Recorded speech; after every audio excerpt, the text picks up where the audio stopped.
Welcome,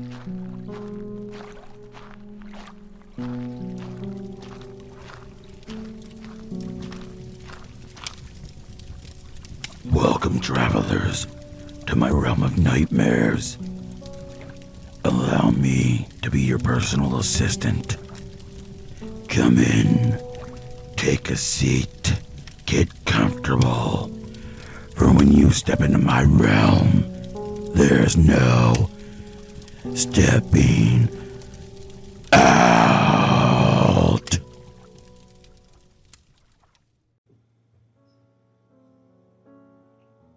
The shrink said I should start jotting down my previous cases. Said it would help with my PTSD, or whatever the hell it is. This is gonna be only a collection of what I would call my most harsh cases. To put it lightly, have you ever seen a paranormal donkey show? I hope to baby Jesus you haven't. That's enough to take any man out of the fight. I still have nightmares of that one. I want to do this chronologically for you guys, so you can determine whether or not I need therapy, because quite frankly, I can't stand the sumbitch. The first case I want to talk about is my first encounter with an Oni. If you're not familiar with what an Oni is, then Google it. I'm not here to explain monsters or nothing. This is the last case I worked on with my partner Rosco Jr. He stood about 2 foot nothing and had a coat of the purest gold. The best buddy I could ask for, honestly. He was even the best man at my wedding. That's a story for another time. Rosco Jr. and I pulled into this hole-in-the-wall motel, the kind you pay by the hour. Apparently, there has been some otherworldly drug transactions going on. We got called to manage the situation. I went in properly equipped to deal with most problems. Won't need to tell you folks much. You've seen the TV shows. Salt, iron, you name it. I had old Sally at my side. My sawed-off double-barreled. I've had her since I started. Never let me down. Of course I had other things. I'm getting off track here. When we pulled up to the motel, I had Rosco Jr. stick out behind me as usual. Never wanting to put him in the shitstorm first. We walked up to the door, room 113 if memory serves me. And the minute I went to knock on the door, a wave of what the fuck blew right through it. Seems some vamp wanted a refund and got the business end of some demonic go fuck yourself. The minute the body flew by me, I flew it in guns blazing. Put both shells in the son of a bitch. Didn't faze him. That's when Rosco Jr. stepped in and jumped on the bastard. While they were struggling, I broke my secret weapon. A family heirloom of sorts. My blessed knuckle dusters with holy inscription etched on all sides of it. Just as I donned Old Glory, the drugged up bastard tossed Junior off him, and I went to town. I swung in and the bastard caught my hand, twisted me around and wrenched my arm like it was going to be his new trophy. That's when Junior went for the throat. He was caught mid-air by that one, and with a single squeeze, he ripped right into Junior's neck. His cry still haunts me. Something came over me after that, just a sudden rage. I don't know exactly what happened after that. It's still a little hazy. But what I do remember is I was sitting on the chair, head in my hands, with what I am assuming is the Oni's mutilated body next to me. It looked as if it were ripped apart and turned into goo, shattered bones everywhere, and it was just gruesome. Anyways, I called in for the cleaning crew and had to wait for them to show up to give them the rundown. I lit, smoked, and cried. Yeah, I'm a grown-ass man and I wept like a schoolgirl. Sue me. Rosco Jr.'s corpse was lying there, eyes gazing up at me with a look of, "Sorry, man, I tried," still in his eyes. The cleaning crew came quick and worked their magic as usual. Couldn't tell there was any supernatural paraphernalia anywhere. They took the bodies into the lab for analysis, just to make sure the suspected paranormal was taken care of. Still haven't gotten the lab results back from that mess. I scooped up Junior and had him ride shotgun one last time. I cried that night, burying the best buddy I've ever known. Never had a partner after that. Just talking about the night fills me with rage. There's not enough revenge in this world that could take this pain away. Junior, buddy, if you're listening, I'm trying. Well, I think that's all I'm gonna say tonight. Just got another call.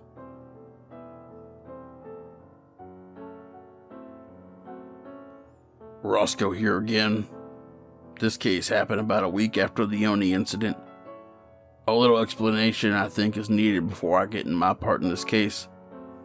Human trafficking was taking its toll on this community. Many children had gone missing, from 16 to as young as 6 years old. The local authorities had been working on these cases, even setting up traffic control points across the town. Hell, you couldn't get in or out of town without going through one of them. My point is that they had security everywhere to ensure someone would be caught. I've even been brought to the station a few times, apparently being covered in blood is suspicious. Every endeavor ended roughly the same way. My superiors called the station and gave them a what for. Oh, I never mentioned who I work for. Technically, I can't talk about it, as I signed an NDA. However, I can tell you that the X-Files isn't the only game out there. Okay, back on track now. Where was I? Oh yeah, after my superiors contacted them, one of the local officers had asked me if there was a potential of a supernatch happening to these kids. I couldn't say for certain, but if something were to come up, to give me a call. I handed the young fellow my business card and continued with my day. I set up in this community as kind of an overwatch for the missing kid cases. These have been seen all over the country, and this town's per capita had the most cases. 17 kids in less than a month. That's abnormal for a single community, even in the case of human trafficking. This has a finger nest written all over it, but normally they're sloppy and leave something behind. I couldn't make any sense of it. Even a stakeout at the local elementary didn't pick anything up. That's when I got a call. It wasn't HQ like I'd expected. No, it was Cheryl Rooker, loving mother of Eleanor Rooker. She got my number thanks to that dipshit deputy, thinking I might be able to help.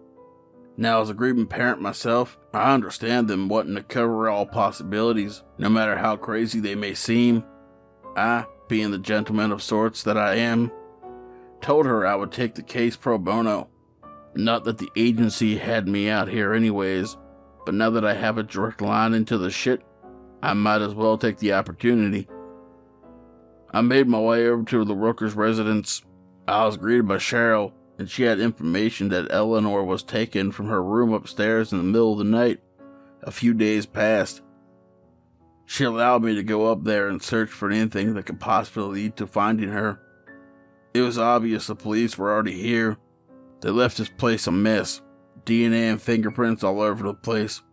I had to dig deep in the room, and of course ask them for permission before I did what I needed to do. Now, before you start name-calling and calling me an asshole for doing this, one thing you should know about vamps. When they hunt, and not for food, marking in the victim's area of persons, either a carving, maybe a pheromone, something to signal a group to come pick this one up. If that's the case, then this is bigger than I hoped. I began tearing into the closet, checking every nook and cranny, throwing everything out into the hall that didn't belong in there. When I finished with the closet, I tore into the dresser. Maybe a set of clothing had something on it, or even something etched into the drawers. Nothing. Then, I ripped apart the bed. That's when I found it. Right under the bed was a carving of what I'm going to assume is the Nest family crest, a symbol to pick this child up, to make her their own. The symbol was a shield with an intricate dragon and a flag with stripes on the right, and a crescent moon and stars on the left. This is the family crest of Lad Tepes. You know, Dracula. Yeah, he's real. We've been after this sumbitch for eons. About damn time we catch up to a nest of his. He fled what is now Romania back in the 1800s and took up shop here in the States. He's been bouncing through communities ever since. This isn't a history lesson. That can be for another time. The crest was the symbol I was afraid of. She had been taken, but not for food, to be turned. I had to tell Cheryl her daughter didn't have long, if any time at all. Of course, any parent in distress, being the gentleman of sorts that I am, I had to console her and give her the old, "I'll find your daughter if it's the last thing I'd do" stick. Yeah, if I could find her. This ain't no normal Fang clan I'm up against. They are keen on turning masses instead of just eating like smaller nests. They've also been known to kill their own. Hunting them down wouldn't be easy. And forming HQ did no good. All I got was a "good luck" speech and maybe reinforcements will show up. I knew that all I could do was try to find and save Eleanor. If I was her only savior, I was going to need to get creative. When I got back to the room I was staying in, I started putting together some of my extra components that I lifted from HQ during my last visit. Thanks for that, by the way. I managed to hook up bait to tail cams and spent a good portion of the night placing them through the town with the help of Deputy Fuckface, of course. I then proceeded to have him set with me through the night parked at Town Hall, just in case I needed to perform some less desirable actions. As much as he didn't want to with the consistent bitching and complaining, I finally had to have a come to Jesus with him. He already knew enough of what was out there. He's now accountable to help stop it. If it can be stopped, whatever it is. We spent a good portion of the night monitoring the cameras, making sure not to disrupt the bait. Oh yeah, the bait. It was just raw meat. Regardless of their cause, the things still gotta eat. Half of the hung bait was injected with a neutralizer, one of my own concoctions. I will not disclose the recipe. If we're going to find little Eleanor, we needed to hijack one of the fangs and get them to talk. Knowing it's the Tepish clan, I'm sure my threats are nothing in comparison to Vlad's. I have to think on my feet with them. Can't let them get comfortable. It would need to be an on-the-spot interrogation.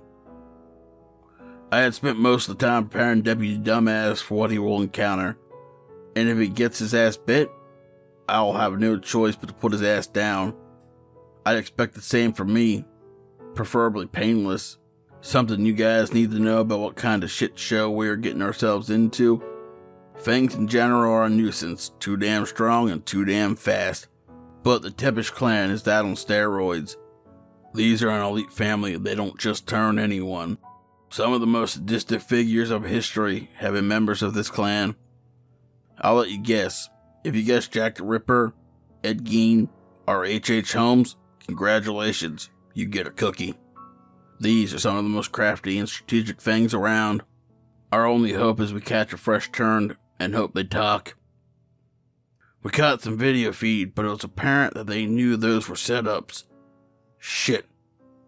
Now they knew someone was on their ass. Good thing Lady Luck shined on me that night. We managed to inoculate one of them with one of our drugged bait cams. It was 6 blocks away, so we had to act fast. No doubt there would be a search party for all the members soon. I had the deputy drive while I hoofed it.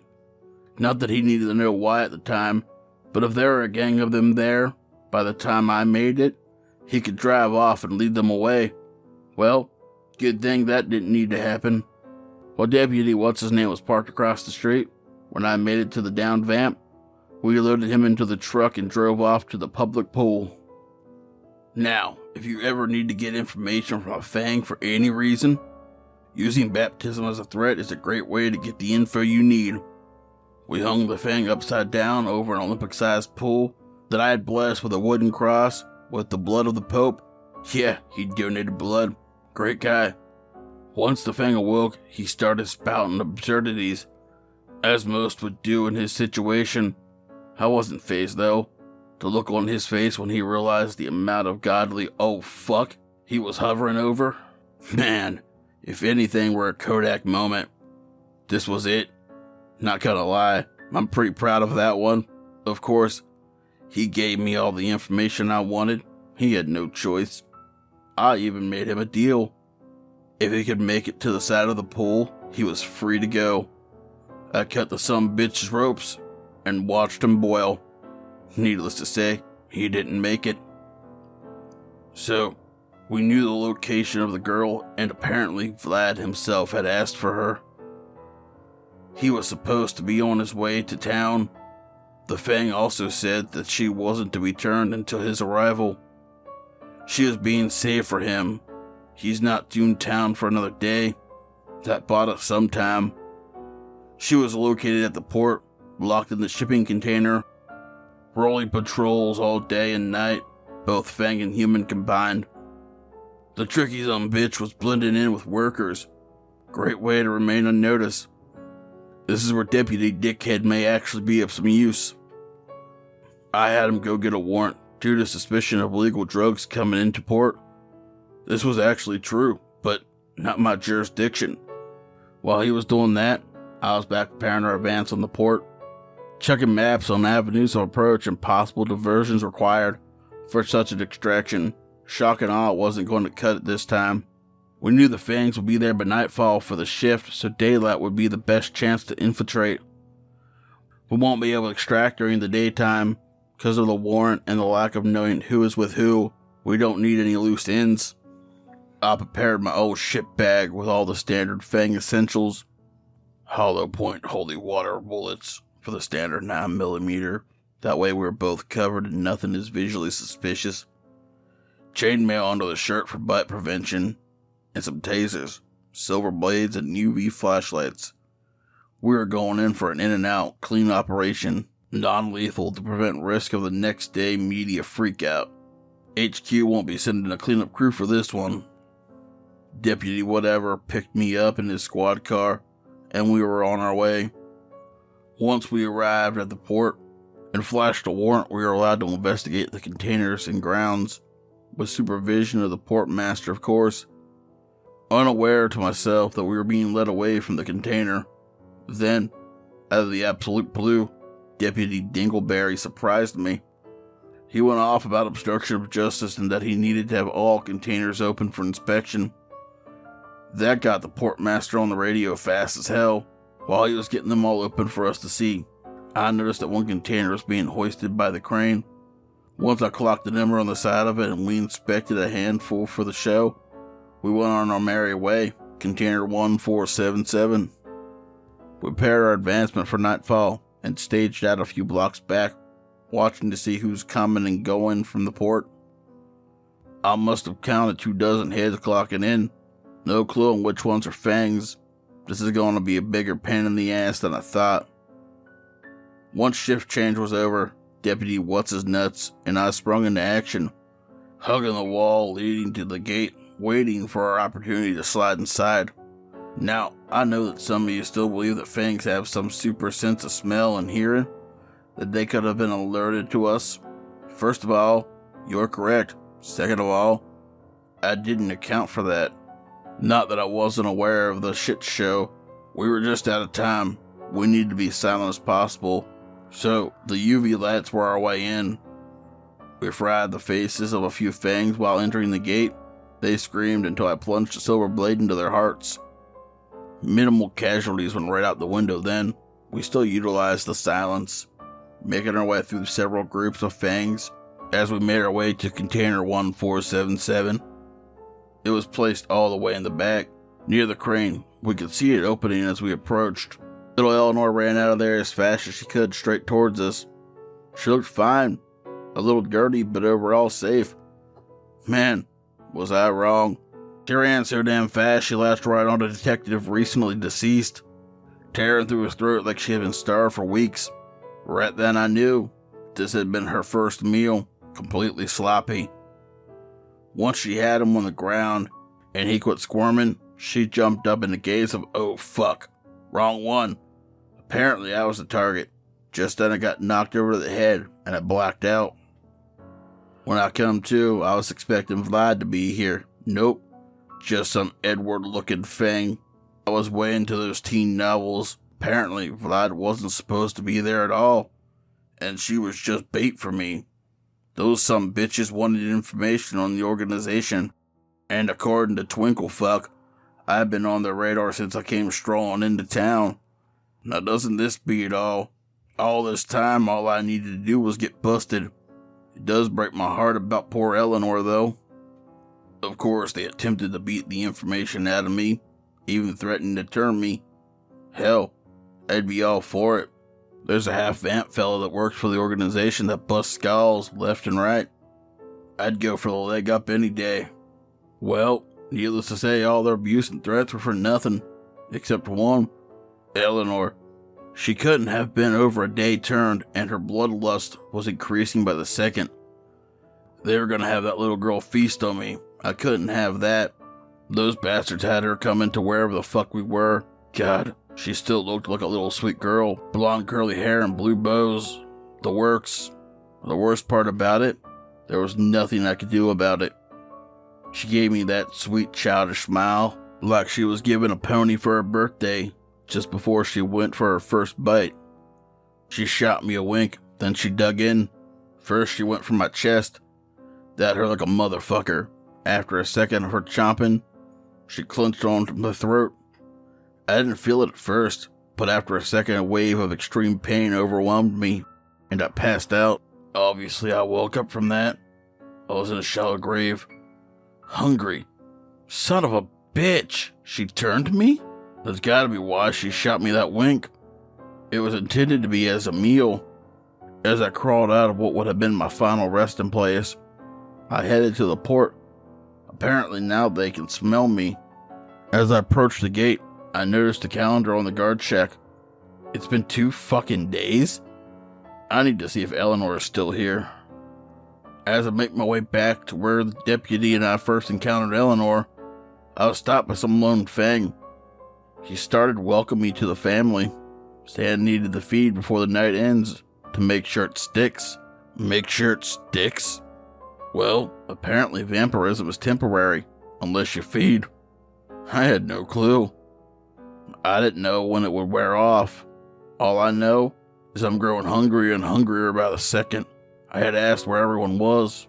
Apparently, they're all over at the crane. Makes sense why they were moving it away from our inspection. I need to get to Eleanor. I made my way to the crane. I still approached with caution. Most of these assholes think I'm dead. My only hope is to waltz in and prepare for this shit show. The difference is, I'm stronger and faster this time around. I gauge my surroundings, looking for anything to use as a weapon. All I managed to find was some scrap metal. Shit. As long as it has a sharp edge, I don't give a shit. I headed to the base level of the crane. There are only a handful of them. They didn't seem threatening. I tucked the weapon in my pants and had asked where Eleanor was. All I got was a finger pointing to the top of the crane. I thanked the fang and made my way to the ladder. I was abruptly stopped. Apparently this was going to become a game of death situation. For those of you who catch that reference, thank you. I whipped out the piece of shit I found on the ground and went to town on these worthless fangs. The amount of power I felt at the time was terrifying. I'm not going to go into detail on how those poor bastards were ended. Let's just say it looked like the prom scene from Carrie. I went my merry way up the ladder. The main control room was empty, except for Eleanor. I started in on the profanities as to why the fuck I was turned and how she was dead meat. She hushed me pretty quick with tears in her eyes. She pleaded to me that she hates this feeling and only turned me because I was already there to help her. She needs me alive to help her, but she already fed, there's no going back. All she wanted was to see her mom again. She was going to let me do her in, no questions asked. She only wanted to see her mom one last time. I can't tell her no. Last requests and all. I didn't really have to sneak her out of there. No one really knew what happened in the crane that night. Before I took Eleanor to see her mom one last time, I had to call Cheryl and tell her the news. Her daughter was on death row, and I was her executioner. I had to give a prep talk to Eleanor. She had to fight back her hunger if I was going to allow her to see her mother. She nodded in agreement, tears growing in her baby blues. Luckily, my car was still parked at the spot I was staying, and I grabbed a few necessities. During our drive, she had mentioned that she knew she was meant for Vlad. Didn't know why, but she didn't like the sound of it. I kinda shrugged it off. Kinda my way of saying, it's not her problem anymore. I shot her a smile and told her to keep her chin up. Now I'm going to be honest here. I'm having second thoughts on killing this little girl. We pulled up the drive and asked the little miss if she was ready. Before I reached the door, she had asked me if I had to put her down. I teared up a little bit. She was too damn special. You know, how could these little girls get to me like this? Oh yeah. She turned to me. I at least had a way out. I couldn't say anything. We reached the threshold of the doorway, and Charles swept the door open before I could even knock. Of course, tears began, incoherent apologies between the both of them so loud I couldn't think straight. I kept my cool. I stifled my hunger the best I could, but Eleanor had other plans. All she said was, "Please don't hurt us, Mr. Higgins," before she poured down onto her mother's neck. Not gonna lie, I didn't see this coming. I panicked and tried to pry Eleanor off her mother. You know, for a 6-year-old, she has a pretty damn good grip. Finally, she released and just looked at me while her mother was drained on the floor. She said now she doesn't have to be apart from her mother. God damn it! This was too much for me, especially after Rosco Jr. I had to get Eleanor and her mother out of there. I loaded her mother's soon-to-be undead corpse into my truck and had Eleanor ride shotgun. I had to call this into HQ. I managed to get them into a witness protection system under the agency, the condition that they helped get Vlad. The last time I saw that little girl, she just smiled at me and shot me a wink. It's been quite a while now, and I'm still feeling some side effects of being turned. I only hope that when time comes and the agency catches up to Vlad, they don't run out of use for Eleanor and her mother.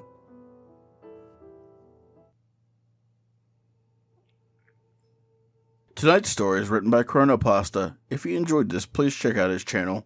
His links will be in the description below.